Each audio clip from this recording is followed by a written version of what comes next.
Bonjour chers amis de Guise et re-bienvenue, oui, sur la seconde vidéo de la saison 4 de Dans une galaxie près de chez vous. Et comme à notre habitude, nous allons parler des références. Et c'est clairement ma vidéo préférée à chaque fois. C'est un plaisir de chercher les références. Je les trouve pas toutes, des fois j'en invente, pas j'en invente, mais des fois j'en vois. C'est beaucoup d'interprétations personnelles, hein? Et il va sans dire que comme dans toutes les autres saisons de Dans une galaxie près de chez vous, il y a énormément de références. Et c'est impossible que je les ai toutes vues. Donc, si vous en avez vu une que j'ai pas vue, dites-moi-les en commentaire, s'il vous plaît. Oh oui! Et je vous le rappelle humblement, je ne fais pas cette série de vidéos dans le but de discréditer l'œuvre de Pierre-Yves Bernard et Claude Legault. Non. Non, je fais seulement ces vidéos dans le but de m'amuser avec vous les de Guise et de voir en fait avec un autre point de vue cette merveilleuse série. Et je ne suis pas là non plus pour partir en quête de vérité avec vous mes amis, car on le sait tous les deux, seules personnes qui ont la vérité à propos de Dans une galaxie près de chez vous, ce sont eux. Alors oui mes amis, c'est bel et bien reparti pour cette folle aventure des références présentes dans cette dernière saison de Dans une galaxie près de chez vous. Dans mon salon, dans mon salon, dans mon salon, dans mon salon, dans mon salon, dans mon salon, dans mon salon, dans mon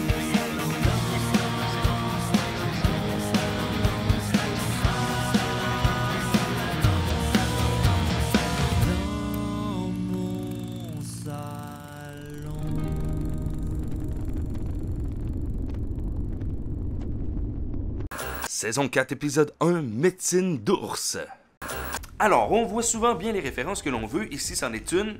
Et oui, ici Monsieur Salon en post-production, et j'ai totalement faux en fait. Dans une galaxie près de chez vous a arrêté en 2001 et Caméra Café Québec a commencé en 2002. C'est juste une très grosse coïncidence et je décide de la laisser là. Moi je l'ai vu, c'est sûrement pas vrai, c'est sûrement une coïncidence, mais bref. On a une urgence, Charles? On est deux dans ma face. Je l'ai baptisé Sylvain. Ah, salut Sylvain.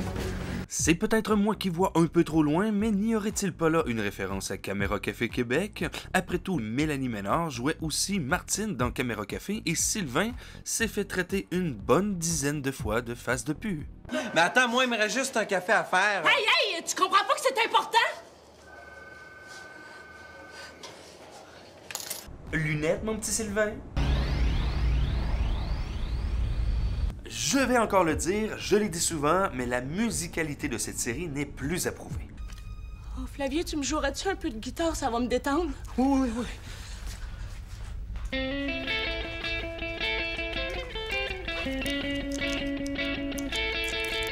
Non, OK, arrête. Laisse faire. OK. On peut entendre ici quelques notes de la chanson la plus connue de Chuck Berry, j'ai nommé Johnny B. Good. C'est un peu comme dans Back to the Future.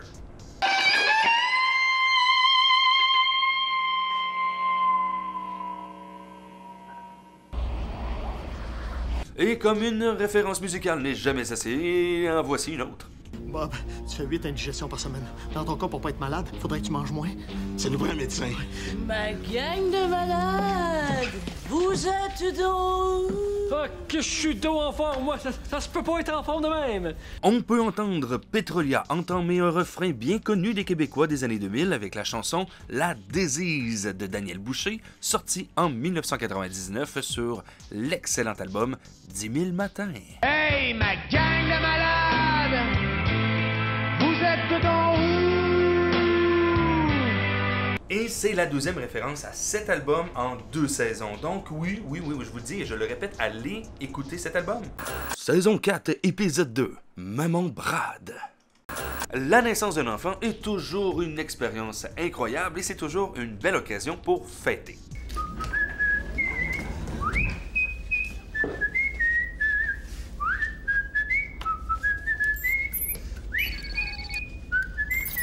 On est en orbite autour de la planète Piazzurgeon, capitaine. Dommage que cette planète ait des hivers qui durent 6 ans et demi, hein. J'aurais amené mon fils à la pêche. Quoique ça doit être trop gelé, hein. Ah, on pourrait l'amener au petit poisson des genoux. Et oui, pour certains, ça peut paraître étrange, mais il était de coutume, après un accouchement, que les hommes présents pour célébrer cet événement s'allument un bon petit cigare donné par le père du nouveau-né. Aujourd'hui, ça peut être plus un bon petit joint. Et c'est un peu normal qu'ils ne les allument pas. Oompa Loompa. Et bon, déjà la base, fumer dans un vaisseau spatial, c'est pas quelque chose qu'on pourrait appeler comme de l'intelligence.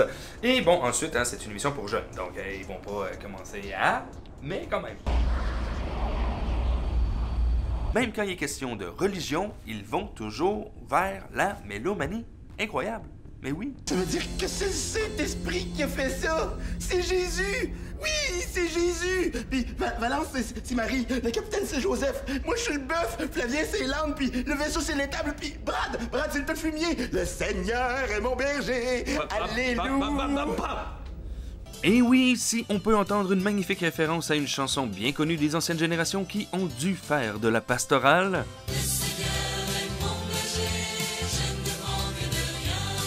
Ah, ces fameuses chansons de joie de vivre et de dévotion à quelque chose qui n'existe pas vraiment. On le sait, les films ont été une énorme source de références pour nos créateurs et aussi, en fait, pour l'équipe musicale de la série. Hein? Toujours des petites références. Valence porte bel et bien une créature extraterrestre dans son ventre. Les plus mélomanes d'entre nous auront reconnu les fameuses notes du film Rencontre du troisième type.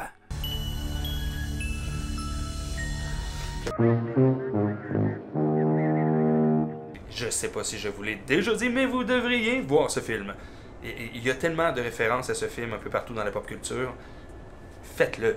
Allez visionner ce film. Le showbiz québécois a eu parfois de petites influences pour la série. Bougez pas! C'est un mot qu'on dirait inventé pour elle.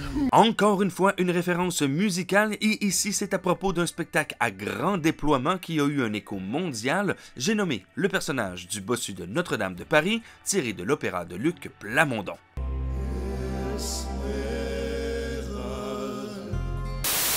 Non, là ça va pas, là ça va absolument vraiment pas. Ils ne m'ont pas demandé la permission pour mettre mon personnage dans leur série.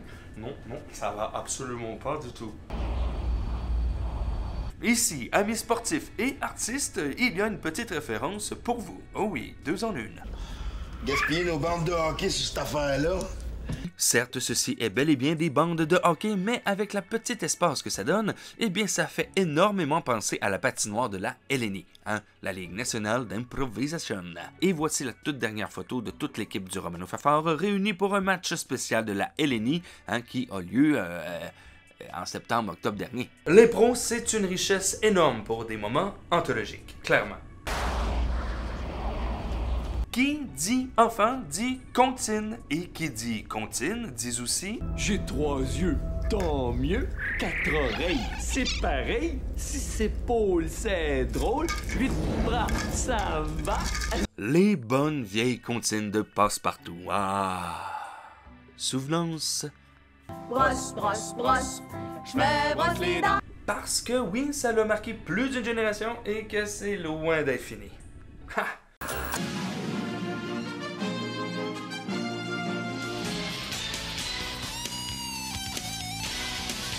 Nous sommes donc ici dans Star Trek Next Generation, saison 2, épisode 1, The Child.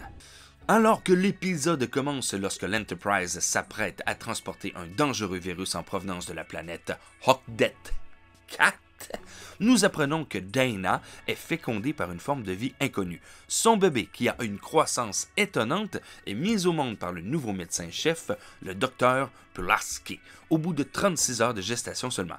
Fécondation extraterrestre inconnue, enfant qui grandit excessivement rapidement, et oui, c'est un écho direct à notre Brad et sa tendre Jacqueline. Quand on dit que les enfants grandissent vite, hein, c'est vrai, un peu comme Jack. Everybody, this is Jack Powell. The 5th grade. Whoa, no way. Jeez, he looks like my dad. Saison 4, épisode 3, Oedipe Bouchard. Ah, les livres dans cette série, hein. Il y a souvent aussi des références cachées. Attendez,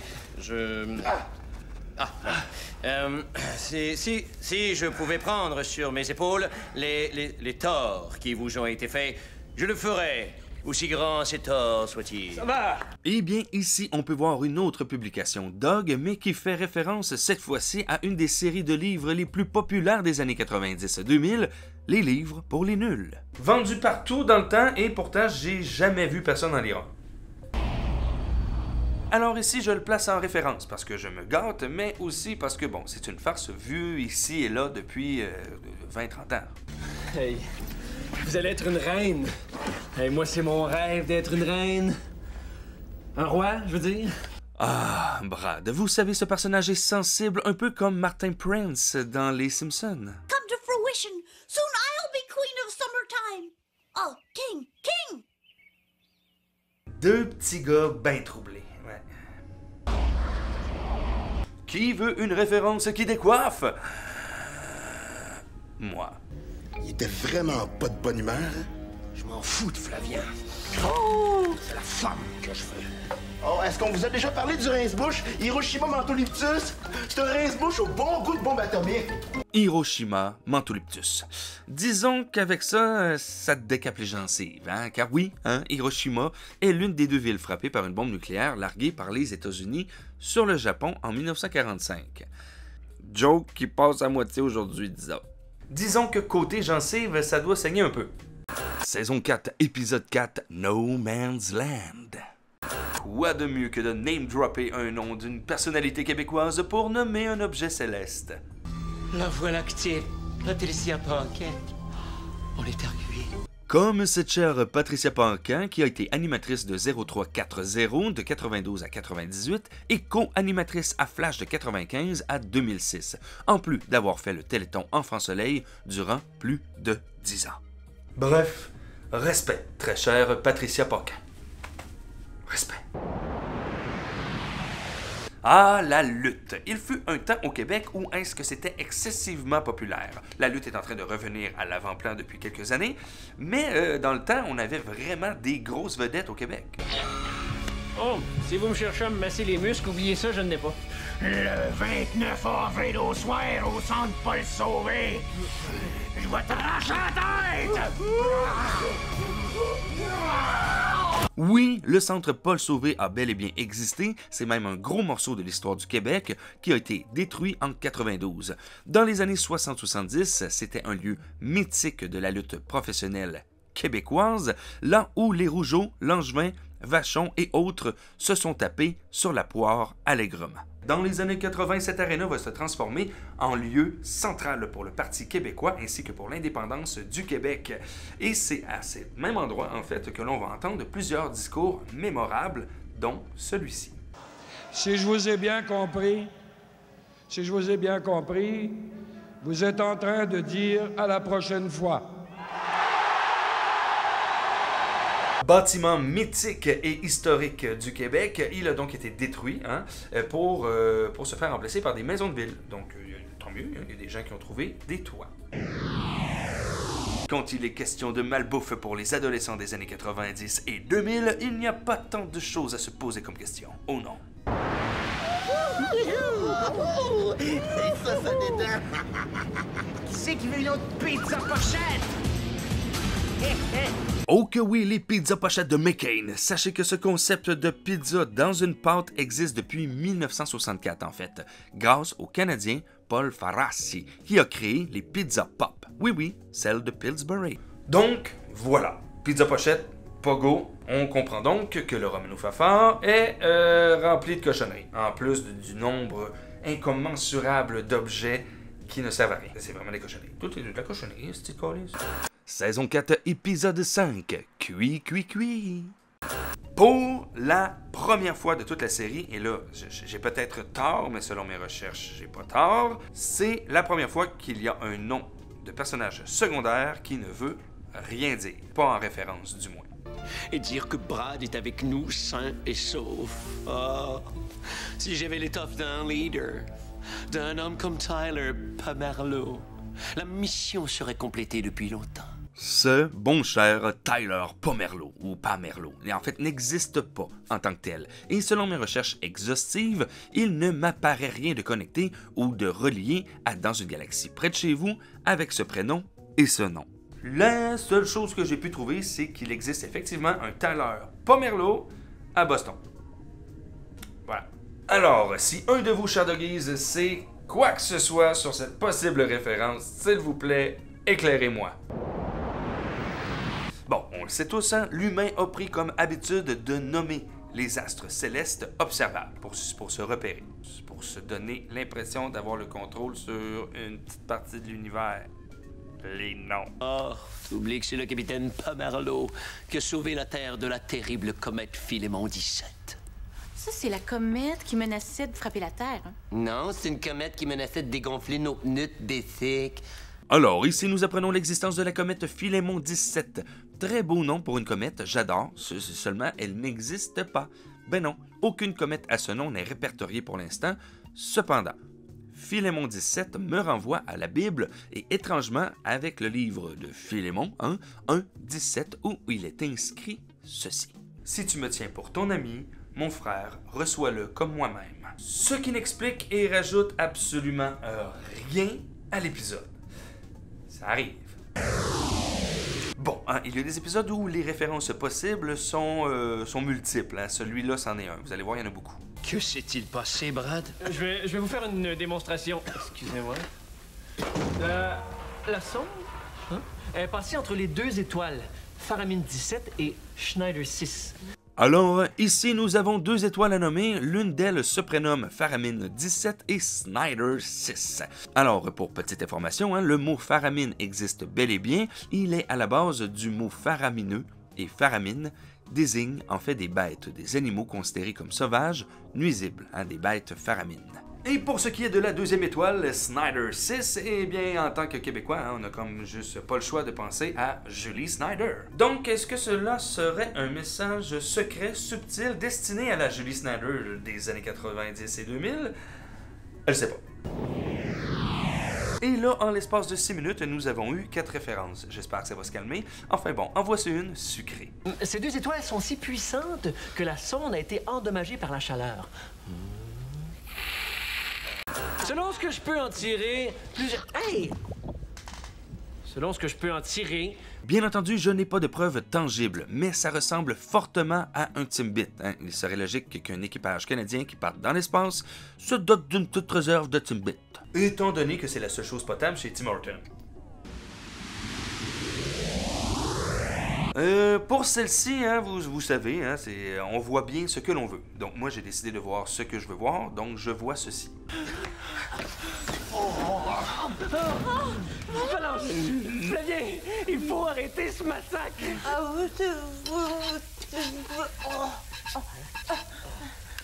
Ce gag m'a toujours fait penser à la scène du poêle dans Evil Dead 3.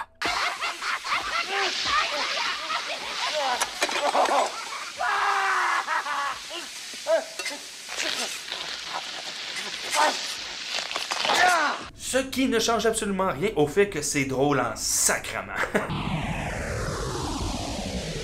Il y a quelques petits moments dans les séries qui peuvent nous marquer un peu plus. Eh bien, je crois que celui-ci, hein, petit moment de Dans une galaxie près de chez vous, en a marqué plus d'un. Je suis en train de perdre! Je suis en train de perdre! Flavien, on a peur! Non! Je suis en train de perdre! Je suis en train de perdre!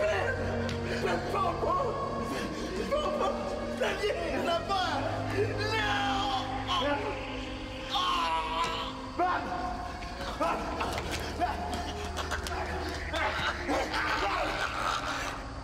Capitaine! Alors là, je m'avance dans une théorie personnelle, mais ce moment-là, j'ai toujours trouvé qu'il ressemblait beaucoup à la scène d'introduction du film Jacob's Ladder. C'est peut-être une référence à un autre film, c'est peut-être pas une référence pantoute, mais moi, personnellement, je trouve que ça ressemble à l'échelle de Jacob.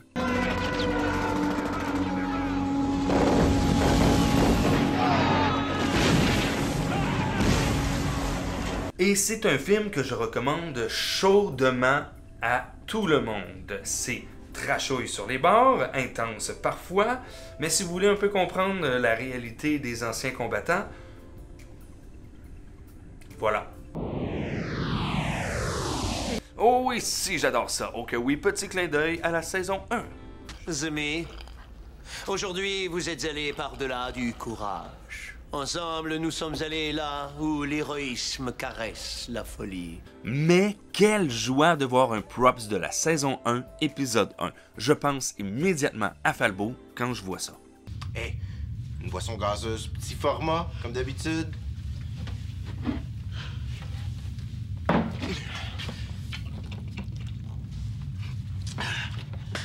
Je m'ennuie de Falbo.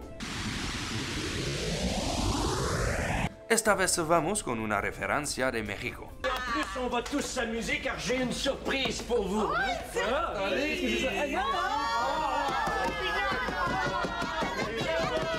Oui, je sais, on finit le tout avec une appropriation culturelle effroyable et immonde qu'est une partie de Piñata. Ok, ça passerait plus ce genre de scène en 2022, hein? Mais soulignons que la Piñata est vraiment solide. C'est une christie de belle tête de Piñata. Saison 4, épisode 6. Hamlet au fromage. La référence par excellence dans cet épisode est sans nul doute celle-ci. Jamais ce grand tendre n'aurait osé me faire du mal. Je lui lègue donc toute ma collection de pièces de Shakespeare, qui était mon dramaturge préféré. On parle de Shakespeare, on a monté un extrait de sa pièce favorite, Hamlet. La pièce Hamlet du grand dramaturge anglais Shakespeare, écrite entre 1598 et 1601, est toujours d'actualité de nos jours, et elle est ici présentée de façon très résumée au cours de cet épisode. Et c'est un épisode qui a toujours été parmi les préférés des Doggies, et ce depuis le début. Ce qui prouve que, en fait, les adolescents peuvent être absolument conquis par une histoire faite pour le théâtre. Petite référence possible et subtile. Au théâtre. Quel est ce cavalier qui cavale au loin? Mais Bob, avec une couronne, assis sur un trône rouge, c'est-tu moins au maudit qui ressemble à Notorious Big là-dessus, sérieux.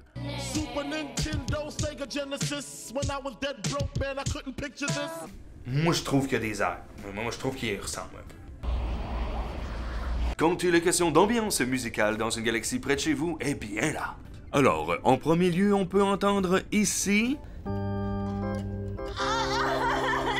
Il devait me marier. La marche nuptiale classique de Félix Mendelssohn, composée en 1843. Nous avons ensuite la chanson enfantine Fait dodo. Il devait me faire un bébé. Dont l'origine est bel et bien française, oui, mais dont l'auteur reste à ce jour inconnu. On enchaîne avec un classique disco, j'ai nommé Staying Alive.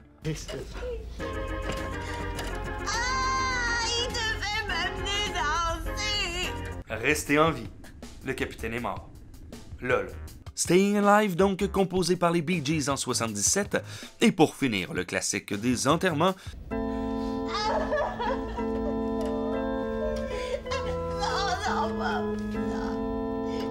J'ai nommé la marche funèbre composée par le grand Chopin en 1837. J'adore quand il y a plein de références comme ça. J'adore ça.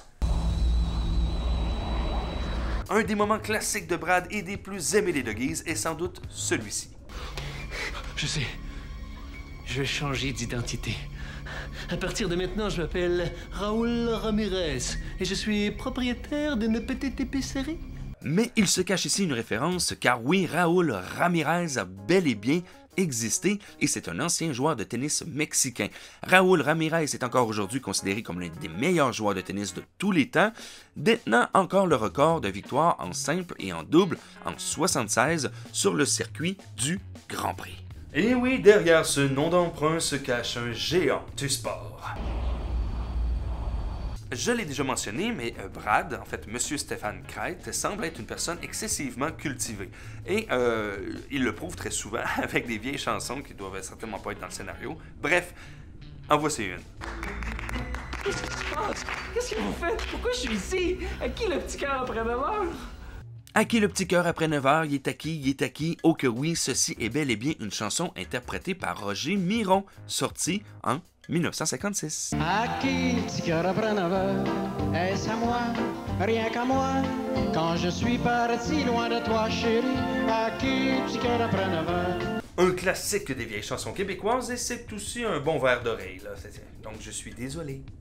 Saison 4, épisode 7, Amnésie internationale. Ok oui, pour cet épisode, nous avons enfin un invité de marque, c'est-à-dire M. Charles Lafortune, un animateur ainsi qu'un comédien très aimé au Québec. Et sérieusement, je connais personne qui n'aime pas M. Charles Lafortune. Et si vous êtes cette personne, je veux pas le savoir. C'est ça, il est venu le porter, il est reparti.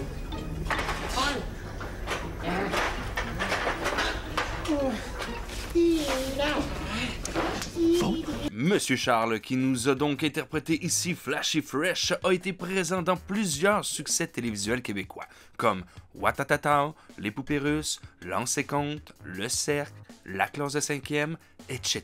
Mais pour nous, jeune public que nous étions, nous le connaissions surtout grâce à Zone de Turbulence, où il incarnait l'un des 4 animateurs déjantés qui nous présentait une multitude de choses. Bref, un comédien de choix, qui, je sais pas si vous l'avez remarqué, look comme Neo dans la Matrice. Voilà. Ah, les églises, pour les nouvelles générations, il n'y a quasiment plus aucun souvenir rattaché à celle-ci, à part peut-être les enterrements.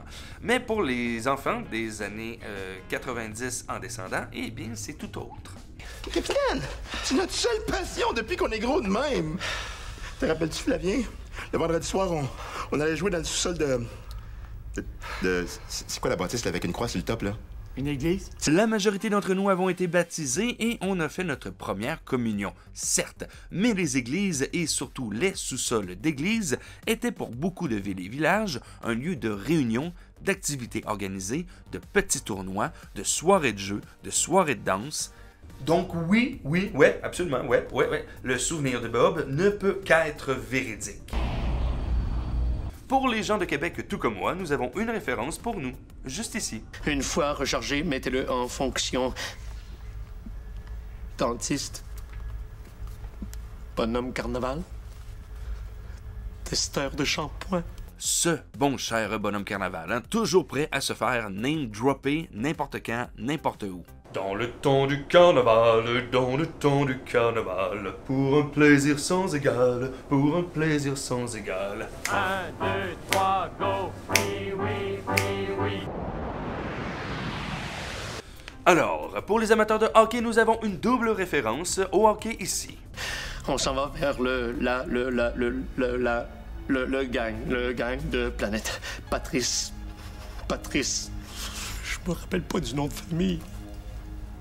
Ce cher Patrice Brisebois, même si c'est pas nommé tout de suite, eh bien, je le savais déjà quand j'étais petit, tout simplement parce que le capitaine nous donne un indice en se mettant à pleurer, lorsqu'il se souvient plus du nom de famille. Bon, c'est aussi dit plus tard dans l'épisode, mais... Car pour les plus jeunes, eh bien, sachez qu'entre 98 et 2004, Brisebois a été la tête de turc de certains fans et critiques du Canadien, allant jusqu'à le huer à chacune de ses apparitions sur la glace, ce qui l'a poussé à exprimer sa peine en public. Ça a été pendant un bon bout une sorte de running gag au Québec, et en fait, ce qui est arrivé, c'est qu'on a tous collectivement participé à une descente aux enfers pour M. Brisebois. Et ça, c'est zéro drôle.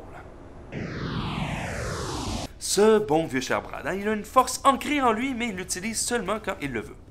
Dans quelques minutes, tu te rappelleras plus de rien. Non.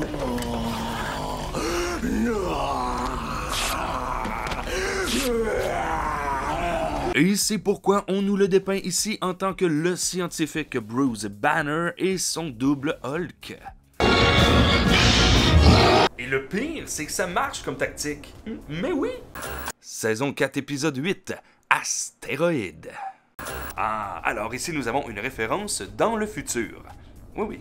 Dans moins de 2 heures, nous allons croiser la météorite Tsunya 27. Une météorite immense. Je veux qu'on passe assez près pour y envoyer une sonde. En analysant les... Ouch! Vous pouvez remarquer que le scénario a été pondu par un certain Benoît Chartier, et tous ceux et celles qui ont suivi 19-2 eh bien connaissent Ben Chartier, car c'est le nom du personnage que joue Claude Legault.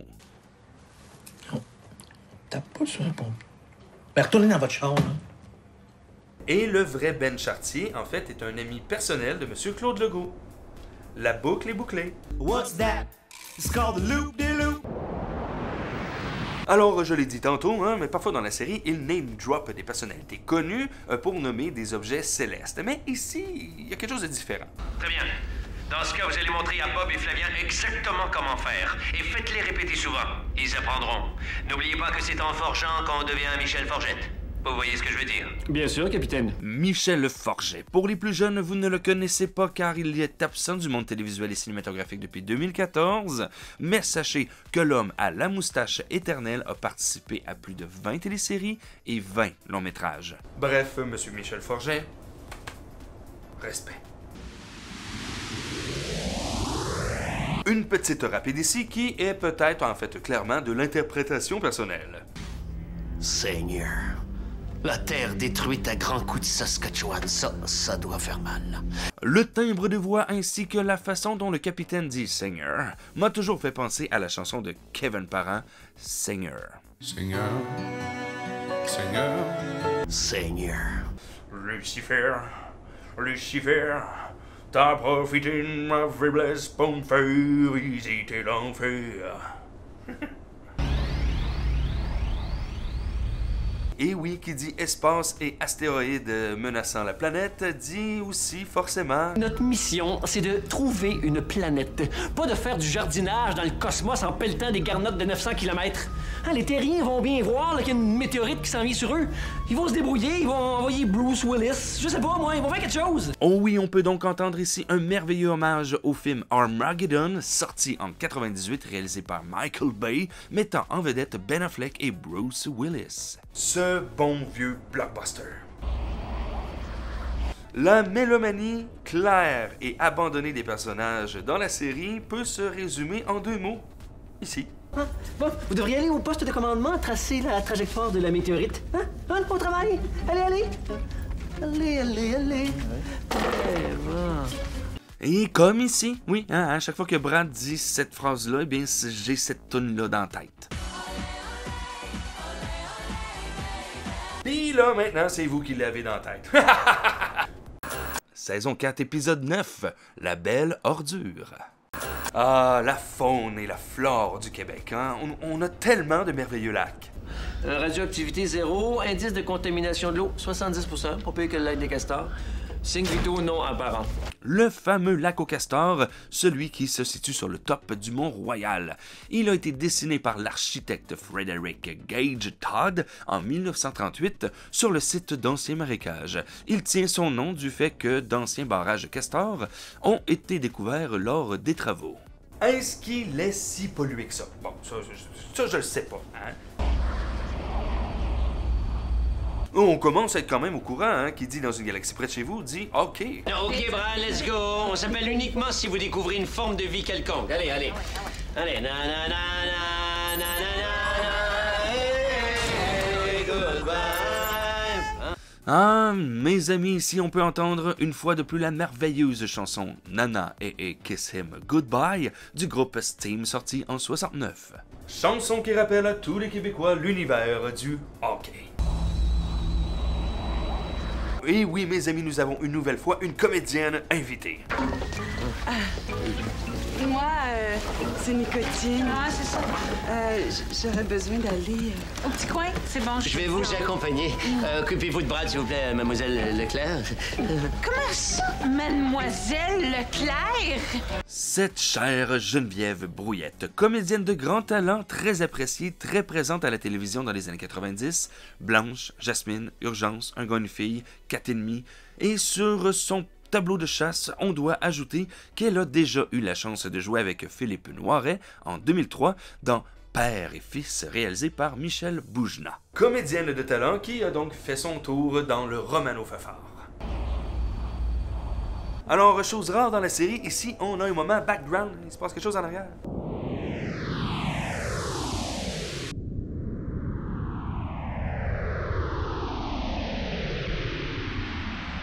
Oh que oui, pour les petits rapides, vous avez certainement dû reconnaître un élément parmi ceux-ci, un vaisseau Borg de l'univers Star Trek.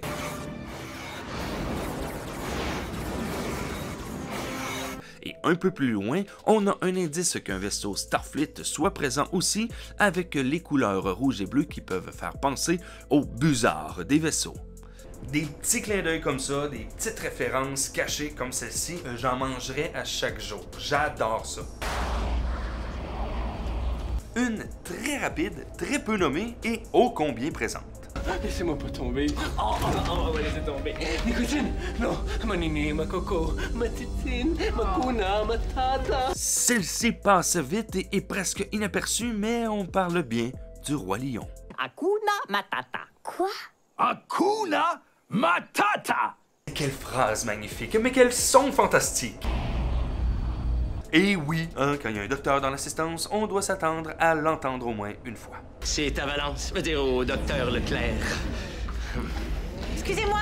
Oui, quoi de neuf, docteur? Le fameux What's Up Doc du grand Bugs Bunny, repris à des millions de sauces, hein, soit dit en passant. Quoi de neuf, docteur? Et une sauce de plus à rajouter ici, et oui.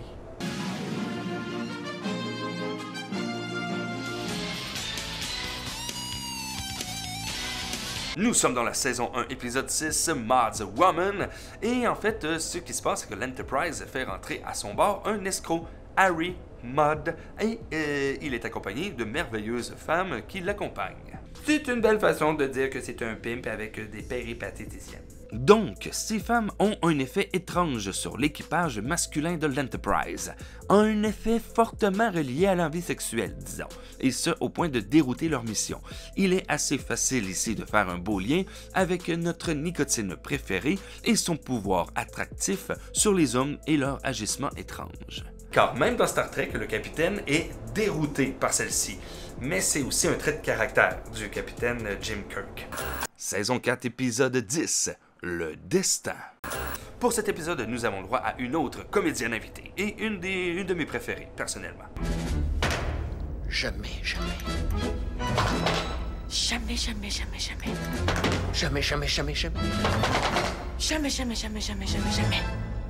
Aïe, aïe. Et c'est pas n'importe qui, c'est demoiselle Marie-Chantal Perron. Premièrement, j'ai toujours trouvé cette dame très jolie dans son apparence, mais aussi dans ce qu'elle dégage. Présente dans Chop Suey, Histoire de fille, c'est en 2002 que la jeune génération va la découvrir dans les films improbables, mais ô combien nécessaires, Mademoiselle C, tiré des livres du même nom.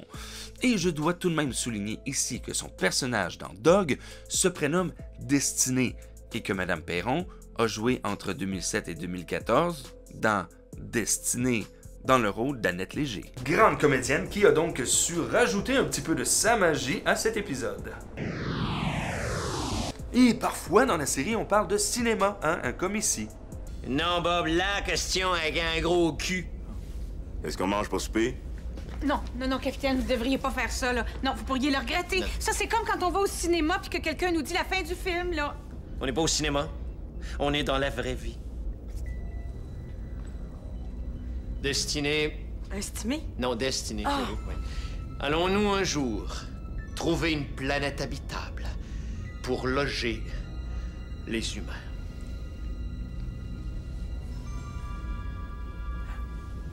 Non.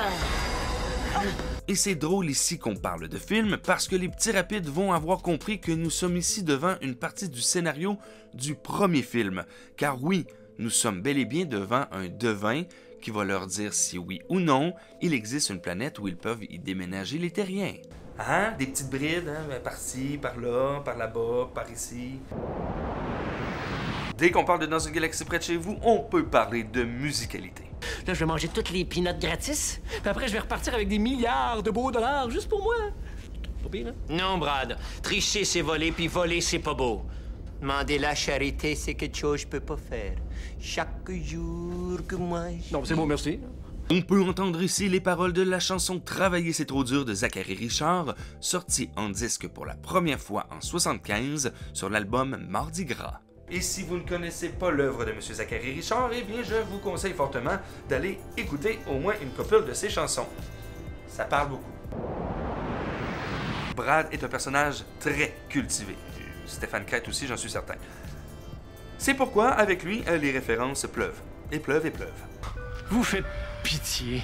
C'est pas ça qui va m'empêcher de faire de l'argent puis m'acheter une maison en or, une piscine en or, deux femmes en or. Hein, je suis baveux, hein? Vous devez avoir le goût de me frapper, là? Ok oui, ici on peut entendre Deux femmes en or, qui est le titre d'un film de Claude Fournier sorti en 1970, film qui s'inscrit dans la vague de films érotiques. Et non pornographique, il y a une belle différence. Qu'a connu le Québec à partir de 1967.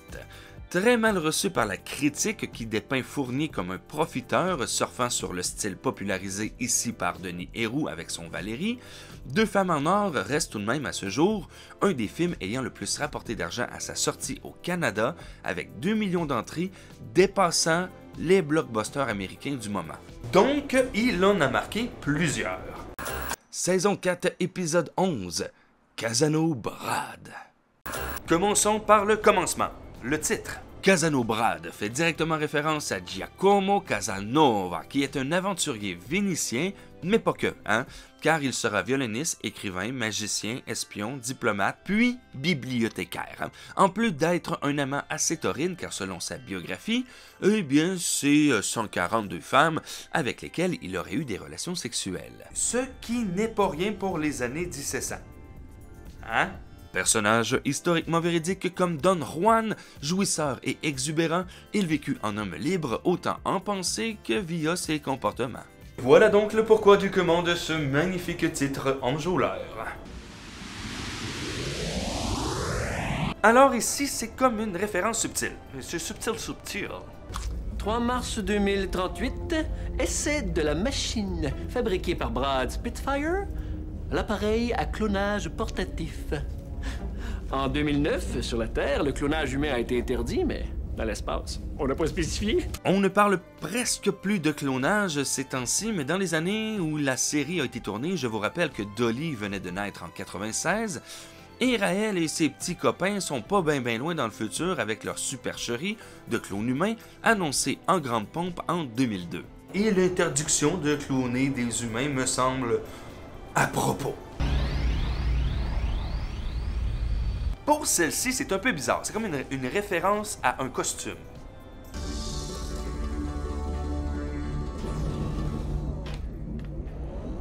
Bon, je m'absente 5 minutes et le vaisseau se fait envahir par des clowns cubains. On le sait tous, il y avait un gros costumier à Radio-Canada il y a quelques années, costumier utilisé par presque toutes les productions télévisuelles et cinématographiques. Et dans ce costumier, on retrouve donc des costumes, dont ces merveilleuses chemises colorées qui ont été utilisées dans Radio Enfer ainsi que dans Macaroni tout garni.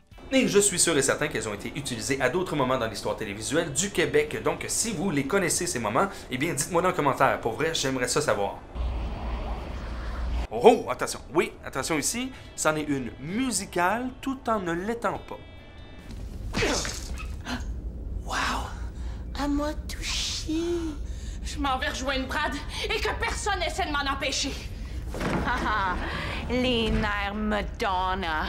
Si tu penses t'en sortir de même? Oh que oui, Madonna. Pour les jeunes générations, ce nom peut sembler inconnu, mais sachez que sans Madonna, pas de Britney Spears et pas de Miley Cyrus comme on connaît.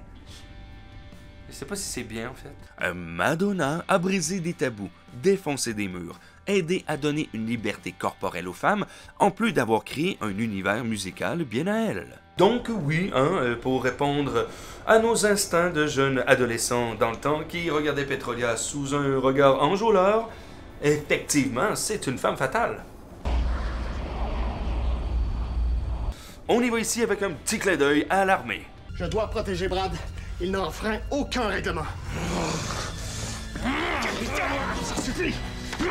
Lâchez-moi, le gars. Si je décide d'éliminer Brad, j'élimine Brad. C'est moi le capitaine! Créés en 1948, les casques bleus étant principalement des militaires prêtés par des pays membres de l'ONU et dans certains cas des civils œuvrant dans la police ou l'administration. Leur principale caractéristique est l'impartialité face aux forces en présence et la protection des civils. Alors oui, ce casque bleu veut dire énormément de choses sur le caractère loyal, logique et défensif de Flavien. Et sachez que le casque bleu existe toujours et que le Canada leur envoie encore et toujours quelques soldats par année. Qui est partant pour une référence sur un film? Moi.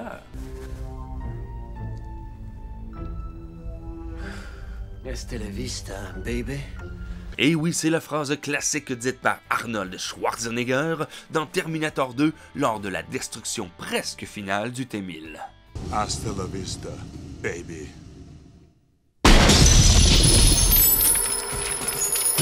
Donc, théoriquement, Casano Brad pourrait revenir. Juste un clin d'œil dans le film, ça serait tellement fucké. Saison 4, épisode 12, la fin de la fin. Pour cet épisode, effectivement, il y a 2-3 références. Mais on va commencer avec celle qui est la plus cool, je trouve, c'est-à-dire celle de la pomme. Et ici, on ne parle pas de la pomme d'Adam ni de Ève, mais on parle bien de la pomme de Discord. Quoi? Je la veux! Je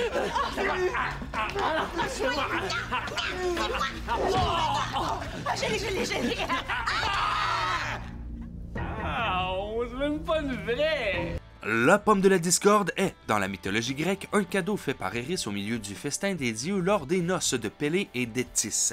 Cadeau donc offert à la plus belle des déesses de l'Olympe.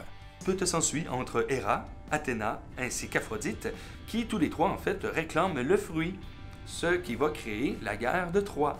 En référence à cette histoire, le terme pomme de discorde ou pomme de la discorde est utilisé familièrement pour désigner le cœur ou le nœud d'une querelle, ou d'un petit désaccord qui pourrait conduire à un conflit beaucoup plus grand pour rien. Tout comme la situation de nos fameux compagnons, eh oui, eh oui. On n'avait pas le choix, une petite référence à saveur catholique. Le dernier repas. Avant que le coq n'ait chanté 3 fois, l'un de vous me trahira. C'est juste là, moi. Et oui, le fameux dernier repas avec le pain partagé, ainsi que la fameuse phrase qui exposa Judas comme traître aux yeux de Jésus. Scène classique vue des milliers de fois en référence, comme ici dans Camelot. Moi j'arrête, hein. Je pige plus rien. Ben oui, j'ai réussi à plugger du Camelot, hein? Bam! Je fais ce que je veux.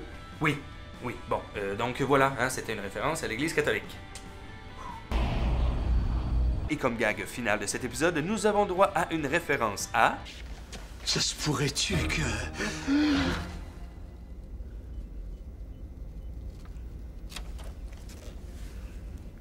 Qu'est-ce que vous faites là? Attendez au moins que ça freeze. Le fameux freeze frame de fin qui, dans le monde cinématographique, a été popularisé avec le film Les 400 coups de François Truffaut, avec, pour vrai, une utilisation vraiment effective. Souvent, cette utilisation permet en fait de briser le 4e mur, rejoignant ainsi le spectateur à la fin du récit. Par contre, ici, on a le droit à un anti-freeze frame. Oh oui! C'est-à-dire que les personnages ne prennent pas la pause, mais en agissant ainsi, ils viennent totalement défoncer le 4e mur, non seulement avec le spectateur, mais aussi avec la présence non dit et non montrée de l'équipe de tournage présent pour tourner ces images, et le monteur, qui fera la joke par la suite. Sérieux, ça frôle le génie. Absolument. Saison 4, épisode 13. Bonsoir, ils sont partis. Je sais que je l'ai déjà dit, mais bon, je dois le répéter. Je le dois.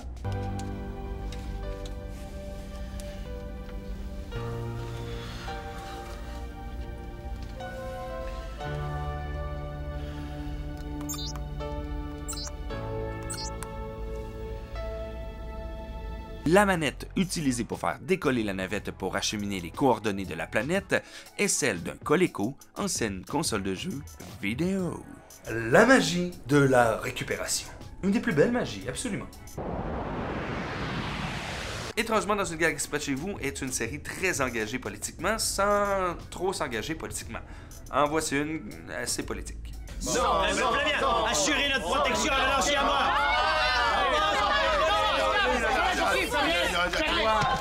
Charles, c'est la bonne planète, un point c'est tout. Puis ça sert à rien de chercher plus loin. Je vous demanderai de vous éloigner du périmètre de sécurité. Se pourrait-il que cette séquence soit une référence au sommet des Amériques, sachant que le sommet s'est tenu le 20, 21 et le 22 avril 2001 et que l'une des dernières journées de tournage de la saison 4 de Dans une galaxie près de chez vous était le 11 septembre. Oui, il se pourrait fortement que ça soit ceci.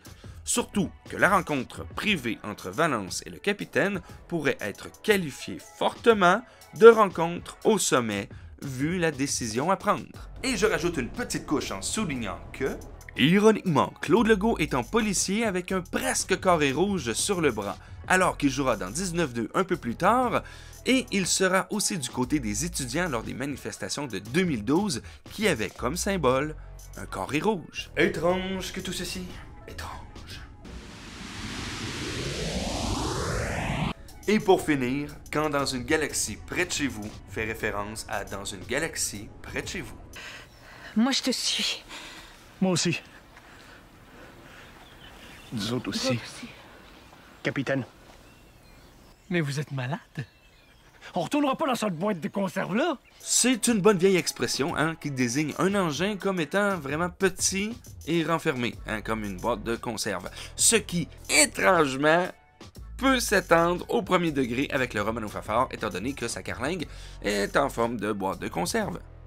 J'adore. C'est assez direct comme dernière référence, Voilà. Et oui, malheureusement, amis de Geeks, c'est déjà tout pour cet opus qui traitait, oui, des dernières références présentes dans la saison 4 de Dans une galaxie près de chez vous, et j'espère que vous en avez profité. Parce que c'est la saison 5 qui n'a pas existé. Et si vous avez aimé ce contenu, je vous demande humblement de laisser un petit pouce en l'air ainsi qu'un petit commentaire. C'est parfait pour le référencement. Et si vous n'êtes toujours pas abonné à ma chaîne, eh bien, vous pouvez toujours le faire tout en clochetant votre geste pour ne rien manquer.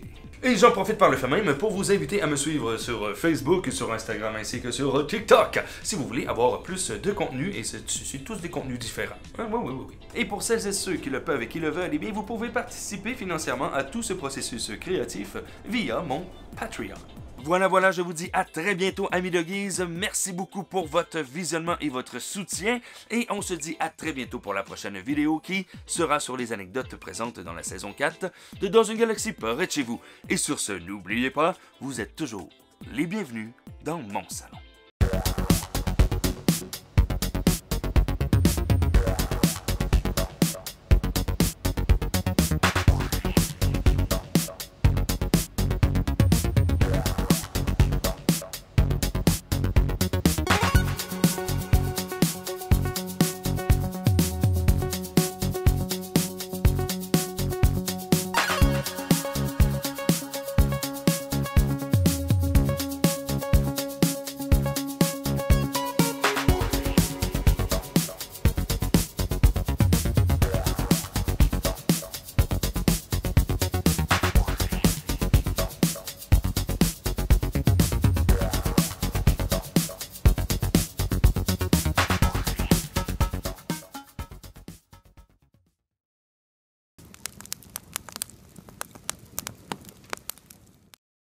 Comme un train de la nuit là-bas.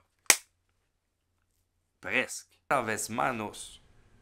Esta vez vamos.